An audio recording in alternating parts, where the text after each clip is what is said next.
قمر رضا صاحب جو ہیں ان کو کسی اسٹیبلشمنٹ کے نمائندے نے یا کسی فیلڈ مارشل صاحب نے جو ہے وہ مینڈیٹ نہیں دیا تھا. لیکن آزاد کشمیر کے عوام کے خلاف پروپیگنڈا کرنا ہو تو پورا دن پاکستانی میڈیا چیختا ہے. تو میڈیا کسی ملک کے اندر بڑی حیثیت رکھتا ہے, اسے چاہیے کہ وہ پروپیگنڈے کرنے کے بجائے, انتشار پھیلانے کے بجائے مثبت صحافت کریں, رپورٹنگ کریں اور پاکستان کے اندر جو ہے وہ امن کے لیے کوشش کریں. مجھے معلوم ہے پاکستانی میڈیا آزاد نہیں ہے, لیکن مجھے یہ بھی معلوم ہے کہ انہیں کون ڈکٹیٹ کرتا ہے. تو جب ایک ادارے کے اندر 2 گروپ بن جائیں تو اس میں کشمیریوں کا کیا قصور؟ اب فیلڈ مارشل باس ہیں نا اپنے ادارے کے, تو ان کے ماتحت جو ہے وہ اگر اس مذاکراتی عمل کے اندر روڑے اٹکانا چاہ رہا ہے تو ان سے تو اپنے ادارے کے لوگ ہی پوچھ سکتے ہیں.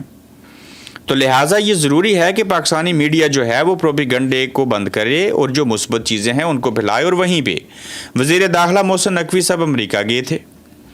امریکہ کے اندر بڑی تعداد میں کشمیری اور پاکستانی ڈاکٹرز کی ایک ڈاکٹر ایسوسی ایشن ہے. پھر امریکہ کے اندر بڑی تعداد میں کشمیری عوام بھی ہے, بڑے اچھے بزنس مین ہیں, بڑی اچھی پوزیشنز کے اوپر ہیں. تو ان ڈاکٹرز نے زوران ممدانی کے ساتھ وزیر داخلہ پاکستان محسن نقوی کی ملاقات کروائی. اب جب ملاقات کروائی تو زوران ممدانی جو نیو یارک کے میئر ہیں صاحبو, ان کو کشمیری ڈاکٹرز نے آزاد کشمیر کی صورتحال سے آگاہ کر دیا تھا. اور جب وزیر داخلہ پاکستان محسن نقوی سے زوران ممدانی بطور نیو یارک کے میئر ہوتے ہوئے ملے تو انہوں نے آزاد کشمیر کے عوام کے مسائل کو ان کے سامنے رکھا. کہا کہ یہ ایک احساس خطہ ہے, یہ ڈسپیوٹ ایریا ہے. کشمیری ڈاکٹرز نے مجھے بتایا, مجھے خبروں سے پتہ چلا کہ وہاں خوراک کا معاملہ ہے, انسانی حقوق کی سنگین خلاف ورزیاں ہو رہی ہیں. آپ وزیر داخلہ ہیں پاکستان کے, تو لہٰذا ان چیزوں کو حل کیجئے. تو ثابت یہ ہوا کہ نیو یارک کے میئر نے بھی کشمیریوں کے مقدمے کو لڑا. ثابت یہ ہوا کہ امریکہ کے اندر بھی آزاد کشمیر کے اندر جو انسانی حقوق کی خلاف ورزیاں, خوراک, ظلم, جبر, ستم, بربریت جو کچھ ہو رہا ہے ان کو بھی ادراک ہے. اور مسلمان میئر نیو یارک کے ہوتے ہوئے زوران ممدانی نے محسن نقوی صاحب کو یہ باتیں بتائیں. اب ان چیزوں کا بھی کسی نہ کسی حد تک امپیکٹ ہوگا. چونکہ محسن نقوی جو تھے وہ کچھ FIA کے حوالے سے, کچھ دیگر ڈپارٹمنٹ کے حوالے سے امریکہ کے اندر کچھ معاہدے کرنے گئے تھے. تو اس چیز کو غنیمت جانتے ہوئے جب وزیر داخلہ محسن نقوی نیو یارک کے میئر زوران ممدانی سے ملنا چاہ رہے تھے, نیو یارک اپنے آپ میں پورا ملک ہے, کیپٹل ہے وہاں کا, تو پہلے انکار کیا تھا زوران ممدانی صاحب نے محسن نقوی سے ملنے کے لیے. تو پھر جب لابنگ کی گئی تو کشمیری اور پاکستانی ڈاکٹرز کی جو ڈاکٹر ایسوسی ایشن ہے اس کے ذریعے محسن نقوی وزیر داخلہ کی زوران ممدانی سے آخر ملاقات ہو گئی. تو وہ جب ملاقات ہوئی تو اس میں آزاد کشمیر کے جو حالات ہیں اس کے حوالے سے بھی بات چیت ہوئی اور زوران ممدانی کو ان کو بریف کیا گیا, جس کے بعد انہوں نے وزیر داخلہ محسن نقوی کو کہا کہ ان چیزوں کو ٹھیک کیجیے. معاہدے تو کرنے آگے ہیں, FIA فلانی چیزیں, لیکن ان مسائل کو بھی دیکھیے جو انسانی حقوق کی سنگین نوعیت کی جو ہے وہ خلاف ورزیاں ہو رہی ہیں. تو یہ بھی ایک بڑی خبر تھی جس کو آپ کے سامنے رکھنا مقصود تھا. ایکشن کمیٹی نے اپنا موقف اور نمائندہ قرار دے دیا ہے فیلڈ مارشل عاصم منیر صاحب کو. قمر رضا صاحب سے جو بات ہوئی ہے اسے ایکشن کمیٹی نے فی الوقت مان لیا ہے. تو وقت آ گیا ہے کہ جو فیلڈ مارشل صاحب ہیں وہ ان چیزوں کو جو ہے وہ عملی جامعہ پہنائیں. اب میں آ جاتا ہوں کہ راولہ کوٹ کی صورتحال کیا ہے, دھرنے کے حالات کیسے ہیں. راولہ کوٹ میں آج 16 جولائی کو بھی دھرنا جاری ہے. عوام کا جمع غفیر موجود ہے, عوام کے اعصاب مضبوط ہیں, سوچ اور ارادے ویسے کے ویسے ہیں. جب بھی لانگ مارچ کی کال دی جائے گی, اگر یہ مذاکرات ناکام ہوتے ہیں تو لوگ باہر نکلنے کے لیے, لانگ مارچ میں جانے کے لیے, مزید ظلم اور ستم برداشت کرنے کے لیے کھڑے تھے, کھڑے ہیں اور یقیناً آگے رہیں گے.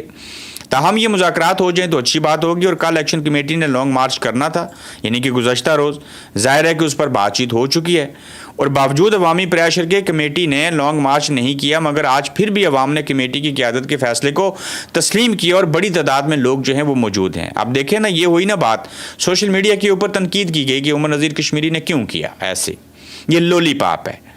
بھائی جان, یہ وہ لوگ تنقید کر رہے ہیں جو میٹھی جنت میں, برطانیہ, امریکہ, مڈل ایسٹ میں, یورپ میں بیٹھے ہیں.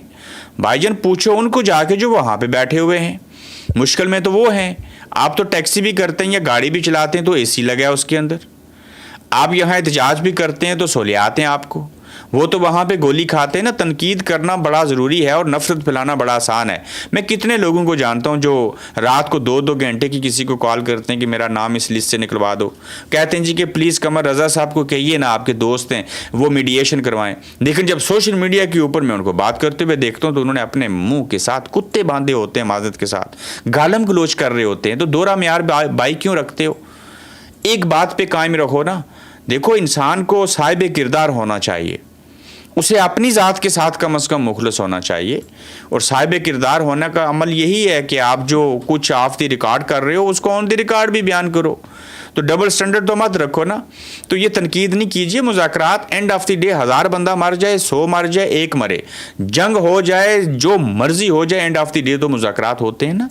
تو مذاکرات ہی کرنے پڑتے ہیں. بہت ساری ایسی چیزیں ہیں جن کو مستقبل قریب کے اندر جو ہی یہ مذاکرات یہ ساری چیزیں ہو جائیں گی تو میں بہت کچھ آپ کے سامنے رکھوں گا. ذاتی نقطہ نظر نہیں, ریئلسٹک بن کے ریالٹی بتاؤں گا آپ کو.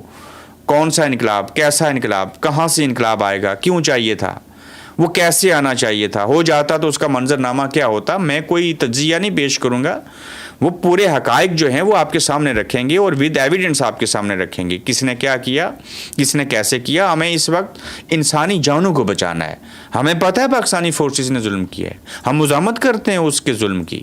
یہ نہیں ہونا چاہیے تھا, یہ کیوں ہوا, یہ تو ریت ہے نا ان کی. اس کیوں کا بھی جواب دیں گے, ساری چیزیں کریں گے. اور عمر نذیر کشمیری نے جو کچھ پروپیگنڈا ہو رہا تھا بیرسٹر عقیل ملک کی جانب سے, جو حامد میر صاحب نے ٹویٹ کیا, جو ابصار عالم چیزیں کر رہے تھے, یہ خبریں کہاں سے آئیں, کس سراغ سے نکلی.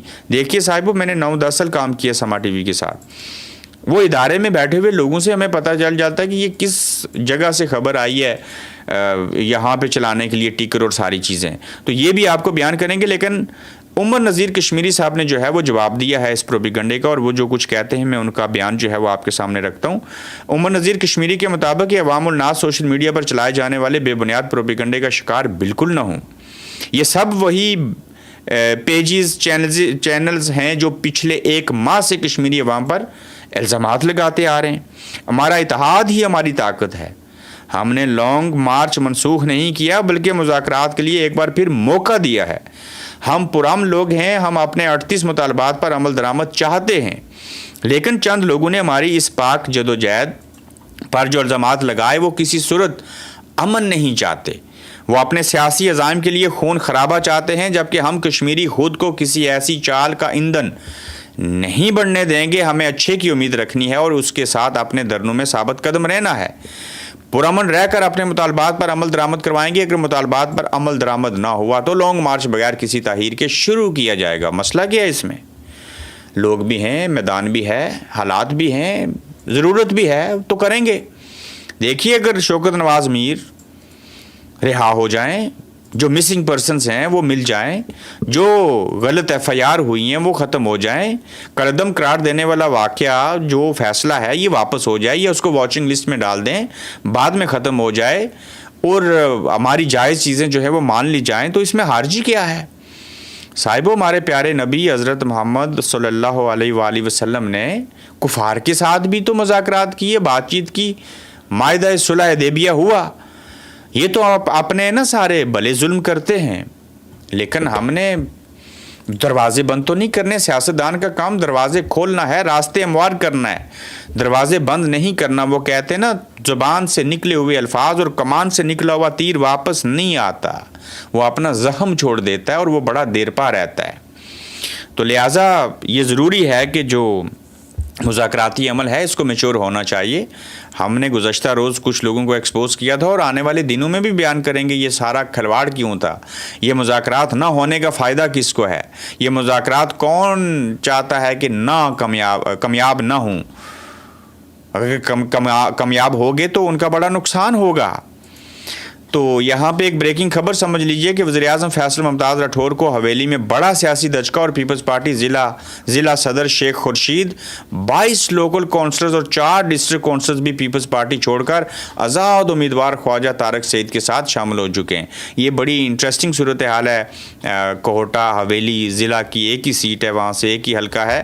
تو اس میں پہلے عامر نذیر ہیں, عامر نذیری میرے خیال سے نام ہے, وہ پی ٹی آئی میں تھے, وہ استحکام پاکستان پارٹی میں چلے گئے, تو اس سے مضبوط ہو گئے تھے فیصل ممتاز راٹھور.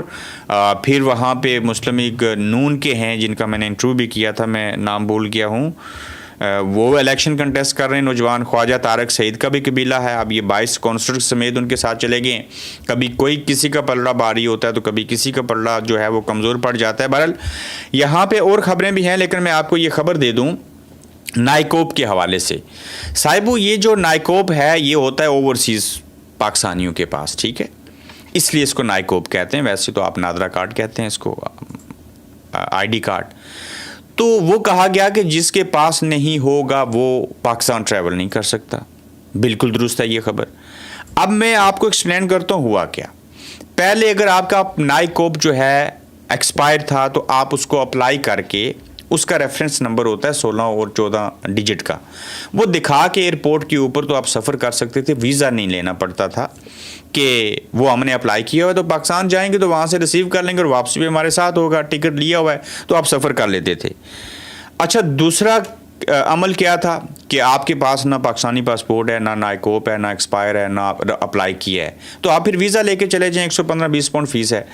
اب انہوں نے کیا کیا کہ آپ کا اگر نائکوپ نادرا کارڈ اوورسیز پاکستانیوں کا اگر ایکسپائر ہے تو آپ اس صورت میں ٹریولنگ نہیں کر سکتے. یہ ایک نئی کنڈیشن ہے, یعنی کہ پہلے کر سکتے تھے, ایکسپائر ہے تو اپلائی کر کے دکھا کے کہ اپلائی کر دیا ہے, ملا نہیں ہے, پاکستان جائیں گے وہیں سے پک کر لیں گے اور سفر ہو جاتا تھا. اب ایک تبدیلی یہ ہوئی کہ آپ کے پاس نائکوپ اگر نہیں ہے تو آپ سفر نہیں کر سکتے. اب نائکوپ کو مائنس کر دیں, ہے ہی نہیں ہے. پھر سیکنڈ آپشن کیا ہے جی, پاکستانی پاسپورٹ ہے تو اس کے اوپر سفر کر لیجئے. ہم سیکنڈ طور کے اوپر پاکستانی پاسپورٹ کو بھی مائنس کر دیتے, نہ نائکوپ ہے نہ پاکستانی پاسپورٹ ہے, اور by travelling document British passport ہوگا پھر, تو اس کے اوپر آپ سفر نہیں کر سکتے, تو لہٰذا ویزا لگائیے اور سفر کر لیجئے. اتنی ساری بات ہے. اس کو پتہ نہیں شہباز گل لوگوں نے اور باقی لوگوں نے کہاں سے کیا بنا دیا. کوئی کینسل نہیں ہوئے, کچھ نہیں ہوا. یہ تینوں باتیں ہیں, تینوں میں سے ایک کام کیجیے اور سفر کرتے رہیے, آپ کو کوئی روکے گا نہیں, کوئی ٹوکے گا نہیں. یہ میں نے وضاحت کرنا بڑا ضروری سمجھا. ملک میں پیٹرولیم مصنوعات کی قلت ہے اور صرف 15 دن کا پیٹرول باقی رہ گیا. یہ پاکستان کی بات ہو رہی ہے. آئل کمپنیوں نے وفاقی حکومت کو خط لکھ دیا اور 66 ارب اور 70 کروڑ روپے کی فوری ادائیگی کا مطالبہ کیا ہے, جس کے بعد پیٹرول کی قیمت میں مزید اضافے کا امکان ہے. سنو نیوز کے بیورو چیف کامران خان کی یہ خبر ہے. تو ہر طرف قلت ہے, ہر شے کی قلت ہے, ہر جگہ میں بگاڑ ہے.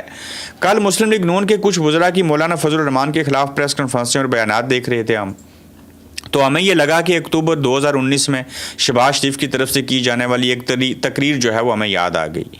صاحبو یہ تقریر شہباز شریف نے اسلام آباد میں مولانا فضل الرحمان کی آزادی مارچ سے خطاب کرتے ہوئے کی تھی, اور مولانا کے پہلو میں کھڑے ہو کے شہباز شریف صاحب نے کہا تھا کہ پاکستان کے ریاستی اداروں نے جتنا تعاون عمران خان کی حکومت کے ساتھ کیا ہے, اگر اس کا 10واں حصہ ہمیں مل جائے تو ہم صرف 6 ماہ میں پاکستان کی تقدیر بدل دیں گے. حامد میر صاحب نے کالم کے اندر یہ ایک واقعہ رپیٹ کیا ہے. بھائی جان 10واں حصہ, جتنی سپورٹ عمران خان کو 1% ملی تھی, آپ کو تو 99% زیادہ ملی ہے. تو کیا کر لیا آپ نے؟ نفرت کمائی, ادارے تباہ کیے, ادارے بیچ دیے, عوام کا ستیہ ناش کیا, لوگوں کو مار دیا. تو کیا ہوا؟ کچھ بھی تو نہیں کیا آپ نے. تو اب آپ کو کیا چاہیے بھائی جان؟ آپ کو اداروں کی سپورٹ نہیں, آپ کو لوگوں کی سپورٹ چاہیے. لوگوں کے دل جیتیں, آپ بھی مضبوط بنیں. کوئی ٹف ٹائم دیں پی ٹی آئی کو, وہ 80% مضبوط ہیں. یہ کون سی ڈیموکریسی؟ تو یہ کیوں مضبوط ہیں؟ آپ کے کردار کی وجہ سے, آپ کی گندی سیاست کی وجہ سے, فارم 47 پہ حکومت لینے کی وجہ سے, چاپلوسی کرنے کی وجہ سے. آخری نقطہ ہے جی کہ بلوچستان کے حوالے سے کہ چین کی حمایت یافتہ تانبے کی کان کو سیکیورٹی خدشات کے باعث پاکستان میں بندش کا خطرہ ہے. سندک میٹلز لمیٹڈ, یہ کمپنی ہے جی SML کے منیجنگ ڈائریکٹر نے پاکستان کی وزارت توانائی کو 29 جون کو ارسال کیے گئے خط میں لکھا ہے کہ صوبے میں موجودہ امن و امان کی خراب صورتحال نے منصوبوں کے لیے ضروری سامان کی نقل و حمل کو شدید متاثر کیا ہوا ہے. اگر یہ صورتحال برقرار رہی تو یہ جو ہماری SML کمپنی ہے, جو گولڈ پروجیکٹ ہے, جو سونا نکالتی ہے, کی مسلسل اور بلا تعطل سرگرمیاں برقرار رکھنا ناممکن رہے گا. اور ضروری پیداواری مواد اور لاجسٹک سپورٹ کی عدم دستیابی کے باعث آئندہ 1 ماہ کے اندر منصوبے کی سرگرمیاں بند ہونے کا شدید خدشہ ہے. فائنینشیل فائنینشیل ٹائمز کی یہ رپورٹ ہے جو سامنے آئی ہے. حالات وہاں کے بھی خراب ہیں بلوچستان کی، حالات آزاد کشمیر کے بھی خراب ہیں. مذاکرات کی طرف بات بڑھ رہی ہے. اپنے بارے میں بتائیے گا کہ مذاکرات ہونے چاہیے، کیا کامیاب ہو جائیں گے، اور مذاکرات میں کون کون سی باتیں ماننی چاہیے حکومت کو، اور کن باتوں کے اوپر جوائنٹ عوامی ایکشن کمیٹی کو لچک دکھانی چاہیے. اپنا خیال رکھیے گا. جلد انشاءاللہ آپ سے پھر ملیں گے.